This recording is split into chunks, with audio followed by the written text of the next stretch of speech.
À l'Institut de géographie alpine de Grenoble, 2 ours polaires, Lucie et Amine, et leur porte-parole, Colline, tractent pour les jeunes écologistes.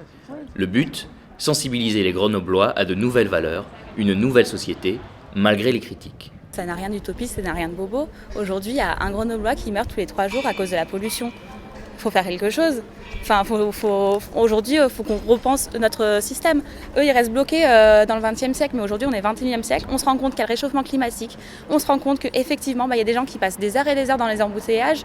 C'est pas possible, c'est pas comme ça qu'on peut vivre.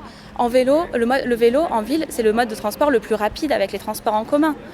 Il faut aussi qu'on change notre manière de penser. Leur projet, Grenoble en est un peu le laboratoire.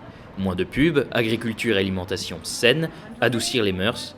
La ville semble tourner vers l'avenir et ses 66 000 étudiants. Ça va être de mieux en mieux. Qu'il y ait la suppression de la publicité aussi, ça fait vachement de bien. Moi, je vois que les choses évoluent dans le bon sens. Pour l'instant, ils sont sur une bonne dynamique. Ils ont fait des politiques super. En plus, pour les jeunes, notre abonnement de tram, il est à 15 € maintenant. Ça a quasiment diminué de moitié.